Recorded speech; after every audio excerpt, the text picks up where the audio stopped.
Welcome to your online coffee break, where we discuss bite-sized topics that inspire, educate, and entertain.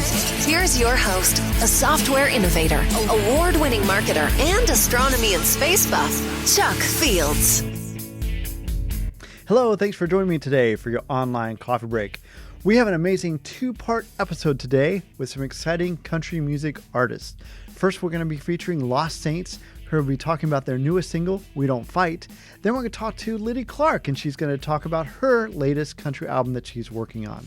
Those are all coming up.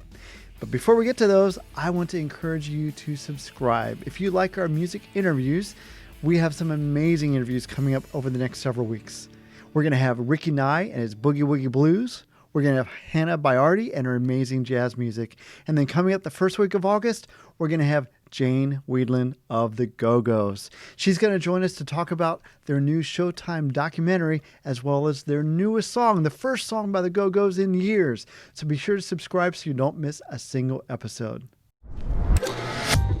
As a young girl, I just grew to love using power tools, pouring concrete, and doing things that were scary and loud, and yet I looked around and realized no other girls are doing these things. As I grew up, I realized that girls need to see themselves in this space. Start here. So that's what I set out to do, and I became an educator and a mentor for young girls. No masks down till clear. Making teaches girls how to think of their ideas as important. Go light. It changes the way they think about what they're capable of. If I can fuse metal, what can't I do? Perfect. Look at how good that was. And so I think making for girls is about voice, and that's what's really exciting, because we're building the world we want to see for ourselves. Now I want to hear why you make. Share your own Why I Make story today. Visit whyimake.org. Well, it's my pleasure to introduce our first guest today, the Lost Saints.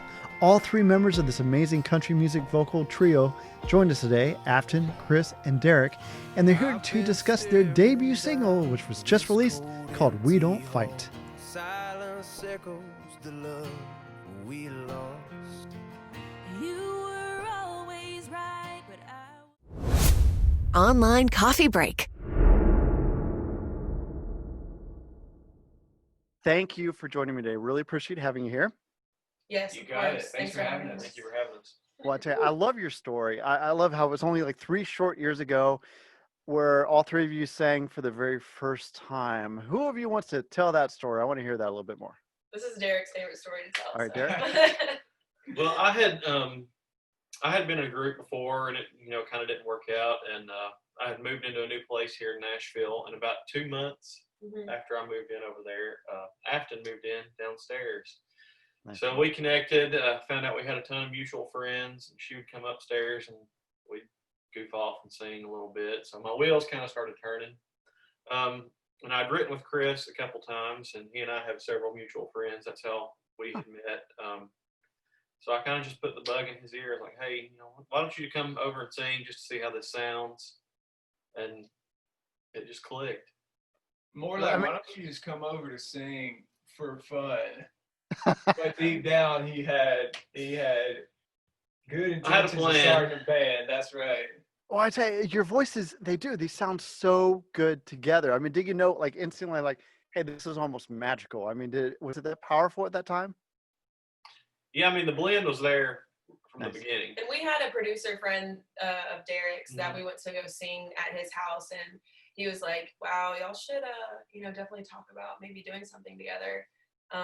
And I went to school for music, but I kind of, hadn't really done anything with it until I met Derrick. So, and he was a solo artist. Okay. So it's just kind of like the weirdest combination, but it just happened to work. So. Yeah, we definitely knew after we sang that we're like, this is pretty cool. Yeah. But there's so many more things that are involved with like actually pursuing music lifelong together. Right.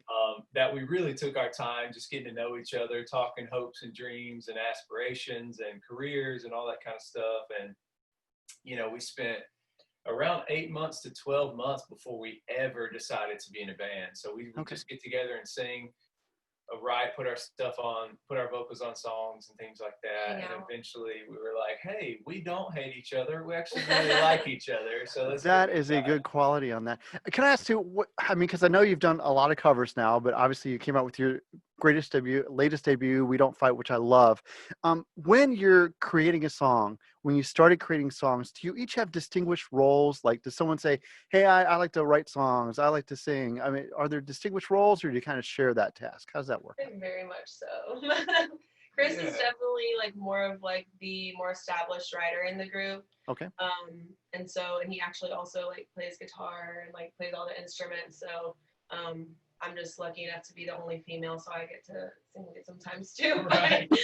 But yeah, so he's kind of more of that side of things, I guess. Yeah, we ventured into writing with each other much later down the road in Yeah. our, becoming a band and stuff. I've been here in town, writing for, I don't know, as long as I've been here, for 7 years or so, and written before that. And so when I came into this, I just knew that I had some songs that maybe didn't get cut and things like that floating around that had great potential for harmonies and for this group. And so it kind of lends itself to, We Don't Fight has been around since The we beginning, started. yeah. So, yeah. See, I think that's wonderful too. Now, I guess I didn't say earlier, you guys were here in the Nashville area. So are all of you sort of transplants to Nashville? Because I imagine that just the energy down there's got to be incredible for music. Oh yeah, it's the best. Yeah, we're definitely all transplants. He's I from grew up in East Tennessee, in Yep. a little place called Greenville, right near like Pigeon Forge, Gatlinburg. I've been by there. As you Absolutely. can Beautiful hear, place. boys. Yeah. And then Chris and I are actually both from Texas. I'm from Houston and he's from Beaumont, which is pretty close. We're pretty much neighbors. Yeah. We never knew that Never knew that. until, Wow. got together and we're like, whoa, Yeah. we are practically neighbors for sure.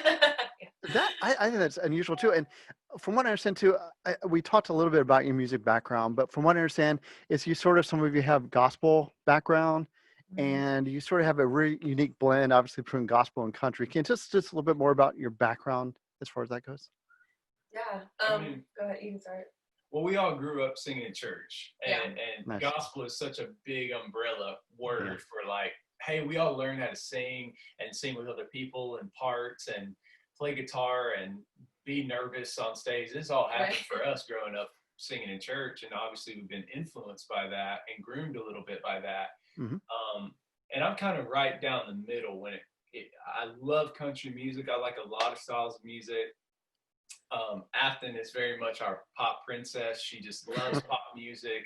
And Derrick is a diehard 90s country fan. Nice. So all those things kind of blend together to make our sound a little more unique. And so there's a lot of, all those blends come together and everybody's opinions, and you can hear it throughout their voice, which is kind of crazy that it blends and works so well because it's It so does. different. But it does. I It don't works know. somehow. Yeah, it's just amazing because I remember just the first few bars of the song. I was like, this is just amazing. So I think it's wonderful. Thank you. I did want to ask you though, just the name itself, Lost Saints. Who came up with that? Where's that come from? Dang it. I cannot tell the story. I always tell the story wrong, so again, I'm gonna have to pass this one to Chris, but it's kind of funny. Okay. Well, these days everybody's a band, right? So coming up with a name is super tough for anything. You're just like, what isn't taken out there? What represents us well? What can we do? So And you never think that, so you have to do it, but then it becomes like this, couple week-long process where you're just like, how do you like come up with a name that represents who you are as a band? So we tried. We made a list of some names and things like that. Then we gathered 4 or 5 of our friends, and we brought them all out to get food and drinks. And we said, hey, what do you guys think about these? What's your favorites? Are they all terrible? Should we start over? And Lost Saints was one that everybody really loved.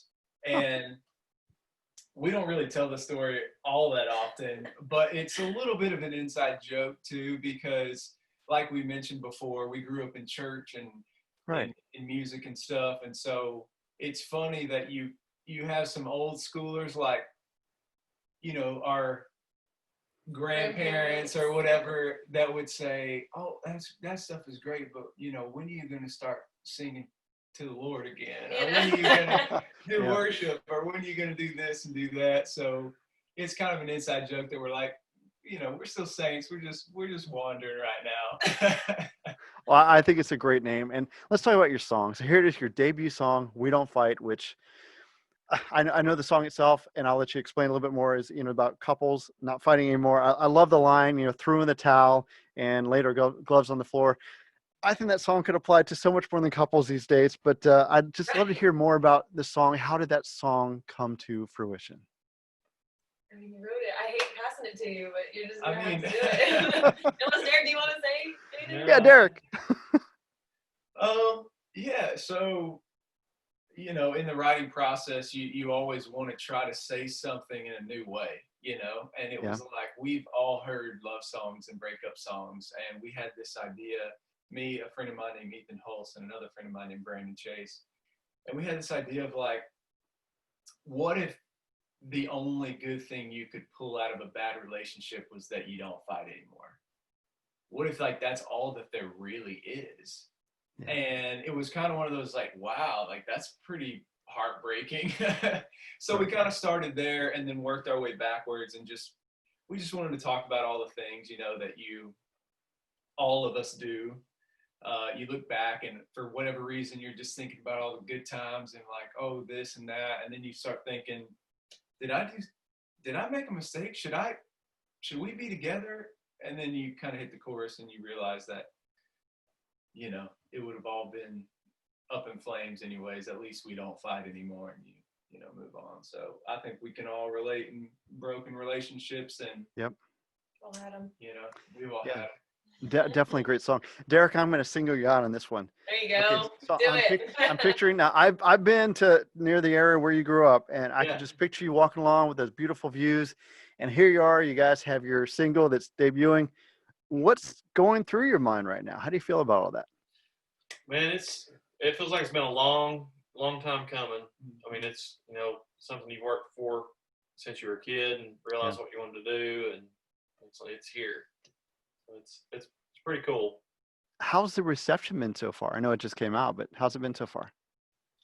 Feels good. I mean, it's our first time doing it as a band, but I mean, we got a couple playlist spots, which we were like, very hopeful for, but that's never promised as an independent band who's never released music. And so that was very exciting to us. And, the people who've been following us have been asking for us to release music. They were excited. So it's all you can ask for really is the people who are supporting you to be, happy with what you put out. So yeah. So now that you're here, looking back, what was the most difficult or the most fun part of creating your own song?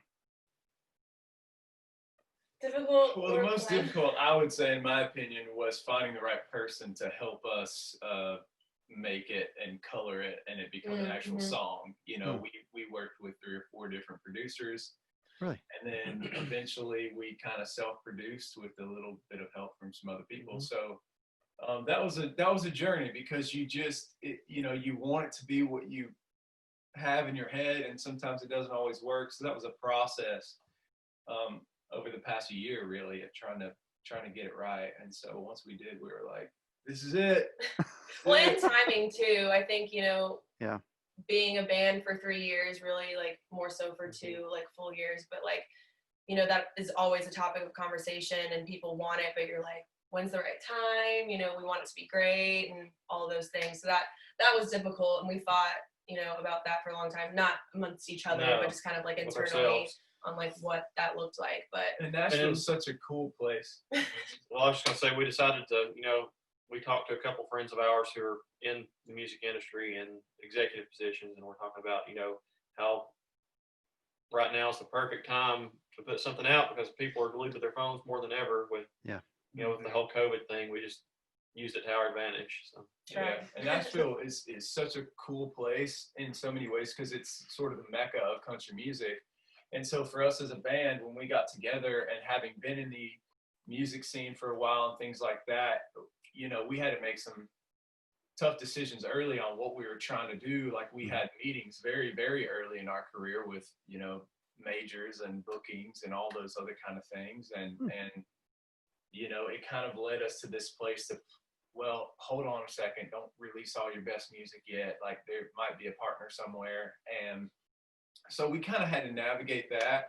And sometimes you kind of got to step back and go like, the art is first, like let's get it out, like let's make authentic fans, like let's be independent. And so this whole release is 100% independent for us, which is a lot of fun because you're so motivated to work hard and you care about every person that wants to listen to it, and it just means a lot to us. So we just, anybody listening to this thing that has heard the song, thank you, including you. Thanks so much for having us. Yes, sir. Oh, my pleasure. I want to commend you for being independent right now too, because that's been one of my, I don't know, I guess I was naive when I started some of the music interviews early on. I didn't realize that a lot of artists out there don't even own their own songs.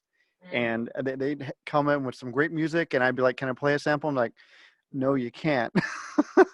So I think it's so important for the creative sides of music industry like you to maintain that ownership and to take that, wrap your hands around and say, this is ours. This represents who we are. Right. So you've done that so well with We Don't Fight. So I've got to ask, put you on the spot again. What's coming up? Any new music in the works for you? Oh, yeah. Definitely. That's, yeah. Derrick? I know. Do tell, we got Derrick. kind of a fun little summer song called Hook Up. It's about, hanging out at the lake with your friends and just enjoying the day. So that will be the next one down the pike. Yep. Our goal, I think, is to make everybody roller coaster ride with us. Like, Right. okay, this is super sad. Now we're gonna have a blast. This next one's super sad. There's showcases we can do a little bit of, everything, Yeah. hopefully. The hookup is definitely, we wanted to try to get it out, during summer. And so we're kind of taking the route right now, at least in this moment, to release a song every 6 to 8 weeks or something like that. So. See, I love that because you mentioned that earlier too about content right now. When is the perfect time? And I agree with you. I've been kind of craving content right now. We can't get enough good music, can't get enough good TV shows and everything. Of course, maybe this is God's way of saying get outside and enjoy the enjoy Right. the words more. But still, your music is fantastic. As music artist, I know you had some shows planned. Obviously, they got canceled due to this wonderful thing we're going through on that. But before all that, did you play live a lot down in Nashville? The ball had kind of started rolling on that. Like we were, had a lot of stuff lined up, and we had just played our first 10. Like we played maybe 10 shows, something like that. We were kind of doing several different residency type things and like one-off shows. So we'll have one-off shows here in town that people put together, and then we're playing Wild Horse Saloon, which is a big tourist staple. So we get up there and play for an hour and a half, and then we were kind of just getting our feet, in the water with like some touring type things, and we got asked to be support on a cruise, which was going to be like so much fun, and that got canceled. Bummer. 2020 was supposed to be a good, ride show year for us. The lockdown hit like exactly a week before we were supposed to leave on a cruise. Yeah. Really? Yeah. So we missed out on that, but we actually have one show that is still hanging in the balance, and that is October. I want to say the 14th, but 14th. 18th. Something like You that. can find it on our website, but it's the Georgia Mountain Fair. But we're also we're getting some people are reaching out saying that, with phase 2 in Nashville, people are slowly starting to get back to stuff. So it looks like we're hopefully trying to get some local stuff booked soon once that, So that's fantastic. And you have a great social media presence too, because you do lots of videos on Facebook and Instagram. Tell our audience how they can find out more about you. Cool. Yeah. So our handle is at Lost Saints Music. We're the Lost Saints. So you can find us on Twitter, Instagram, and Facebook. Our website. And then, our website is also lostsaintsmusic.com. And then, as we talked about, We Don't Fight is out now. Almost a week now. It's almost a week old. But it's on all the streaming platforms, and you can find it there. So, yeah. Pretty much anywhere, yeah. Excellent. Well, we'll encourage everyone to download your song, We Don't Fight. It's a great song. I just want to thank all three of you for joining us today. I want to wish you the best of luck with your amazing music career. Thank you so much. Thank you so much for having us. We really appreciate it. Online coffee break. Well, I really enjoyed our conversation with the Lost Saints, and I'm loving their song, We Don't Fight. If you'd like to learn more, just check out their website at lostsaintsmusic.com. Now on to our second amazing guest, Liddy Clark. Liddy Clark is a singer and songwriter who delivers a unique indie pop inspired take on country music. She's a Radio Disney country artist who's performed at iconic venues like the Country Music Hall of Fame in Nashville. Liddy was recently selected as an iHeart Radio Digital Artist of the Month. She's currently working on her new album, which includes her recently released singles Hit and Run and Shot Down, Stand Up. Online coffee break. Liddy, thank you so much for joining me today. Really appreciate it. Yeah, thank you so much for having me. Well, it is a pleasure. Now, I love your music, especially your incredible covers, such as, I Hope You Dance, and then your originals like Hit and Run. And what I love is you've got this really unique style. It's sort of country, but it also has sort of, I guess you've described as a West Coast chill. I was just wondering for our audience, can you describe your style of music and how you develop that?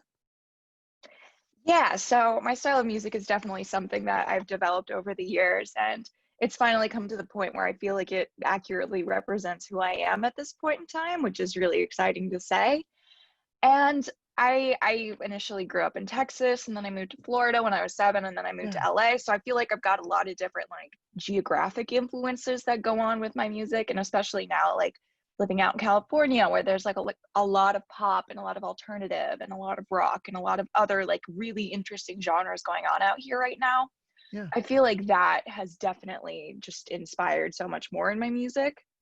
And yeah, kind of the West Coast chill. I'm kind of a chill person, and so I love listening to chill music anyways. Yeah. So yeah, I believe that now it's really shown itself in my songwriting. Oh, what is awesome. Now, I do want to go back because I think you have this incredible history, and I understand that you actually fell in love with singing at the age of just 7 years old, and then by 9, oh my gosh, you became a model, an actor, and even had an agent. Oh, man. I just wonder if you could tell us just a little bit, walk us through your background and where the music passion developed.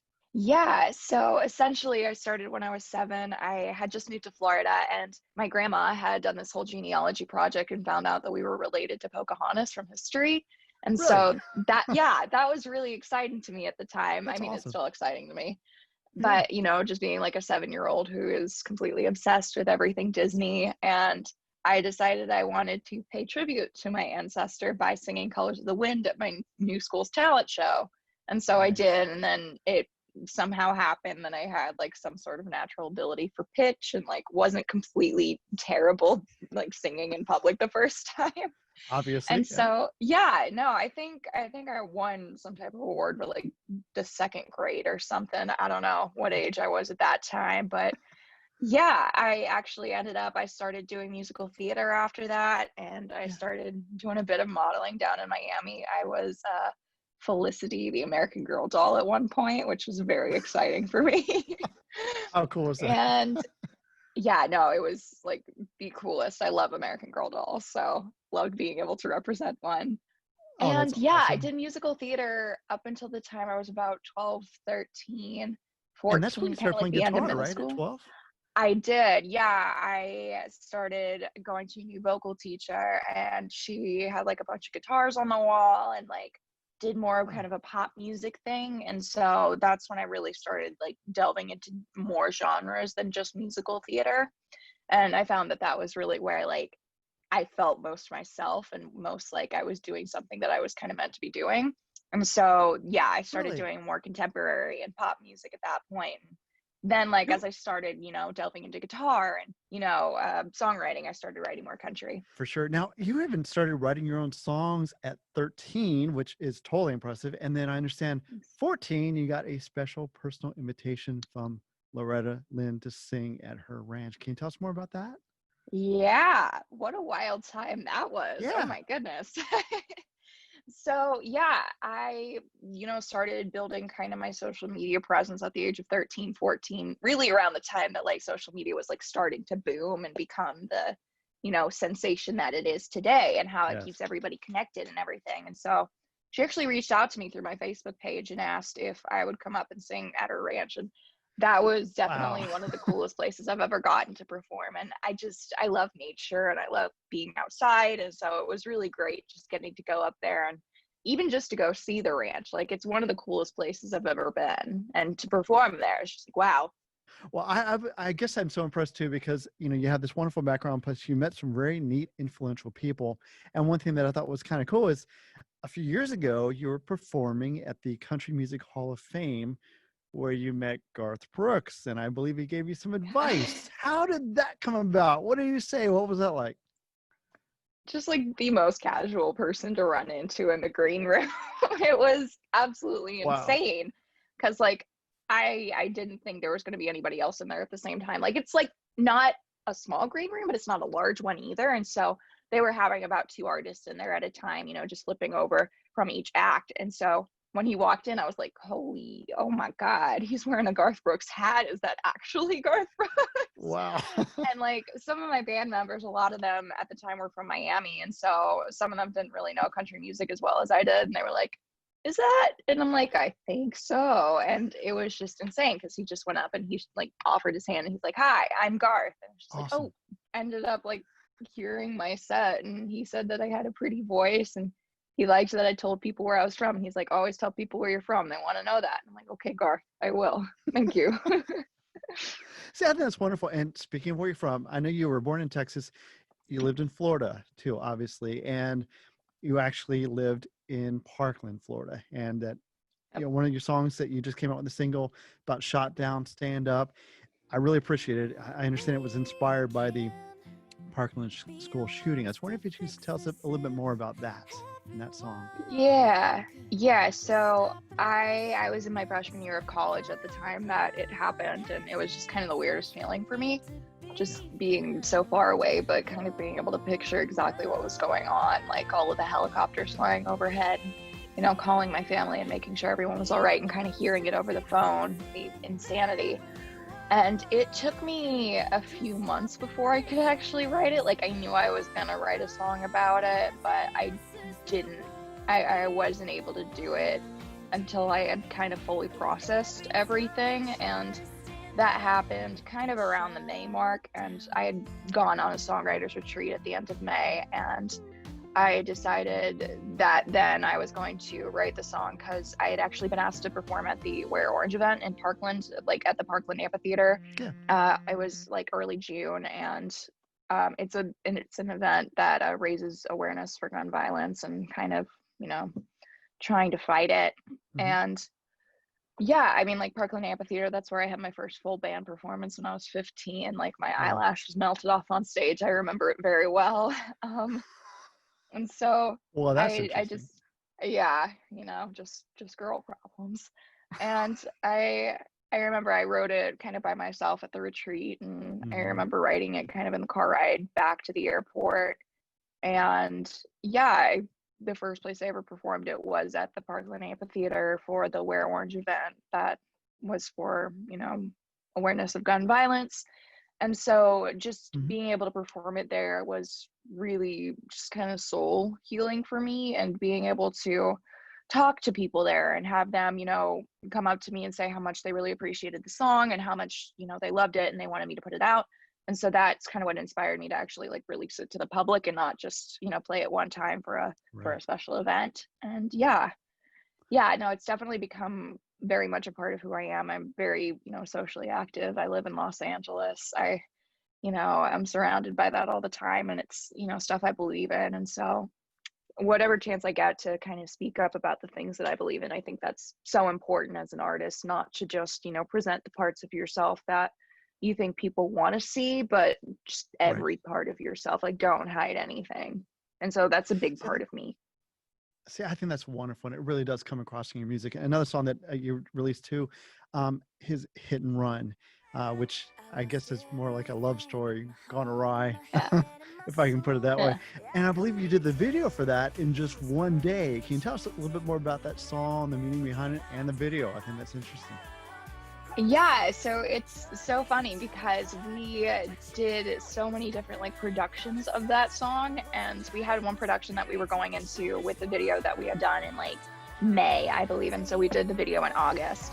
And it was just like the most chill video shoot day I have ever been on. Like nobody was running around like crazy, nobody was like freaking out, are we gonna get everything done in time? And we actually like wrapped early, which was insane. Just like such a great film crew and like director that we got to work with, Taylor Kelly and Brian Vaughn. They're fantastic. They actually did the Gabby Barrett video, or a few of them actually. Yeah, no, they're fantastic. And Taylor was able to come up with a really cool idea that we used for the end of the video, where it was like kind of a twist where I was the one who pulled the hit and run. It was like, whoa, plot twist. Now, one thing too is I think it's really cool. You mentioned you're in California right now. A lot of our audience might not realize that you're a student now at the University of California, the Thornton, School of Music. Yeah, USC, man. How on earth are you going to college, doing your music, doing these videos, keeping so busy? How do you balance all that out? That's crazy. Oh man. That's awesome. Yeah. I mean, it's kind of easier now because school is online and I'm basically done with it at this point. Yeah, no, I mean, what I usually try to do is I like to be busy and I like to be doing things that I feel are productive every day. And so I'll just like schedule out little blocks of my day for doing like all the things that I'm interested in. Like I have to do at least something to do with music every day, and I have to do something that has to do with, academics every day, and I have to do something that kind of unwinds me every day, because if I don't, then I'll go stir crazy. And so yeah, just making sure I get a little bit of everything each day is really important for me, just to kind of remind myself, I am a musician, but I am also a student. Now, I understand you're still working on new music. Can you tell us more, like what's coming up? What's next for you? Yeah, I don't know if you can see it in the background, but I got a little mic going on right there. So I've kind of set up my home studio, which is really neat. It's a very small home studio. It's just the microphone and like a little boom around it. And yeah, no, we've recorded, me and Mark Siegel, who's my producer, we've recorded about 13 songs at this point. And so we have like enough for a full length album. We're just mixing everything and doing some overdubs and harmonies and stuff. And yeah, no, it's really exciting because all of these songs are songs that, I've either written, in the past 2-3 years in college, or they've been songs that I've kind of been saving for a special project. And it's just really exciting because a lot of them are like solo writes, and I didn't intentionally do it that way, but I feel like that kind of represents more, I guess, who I am at this point.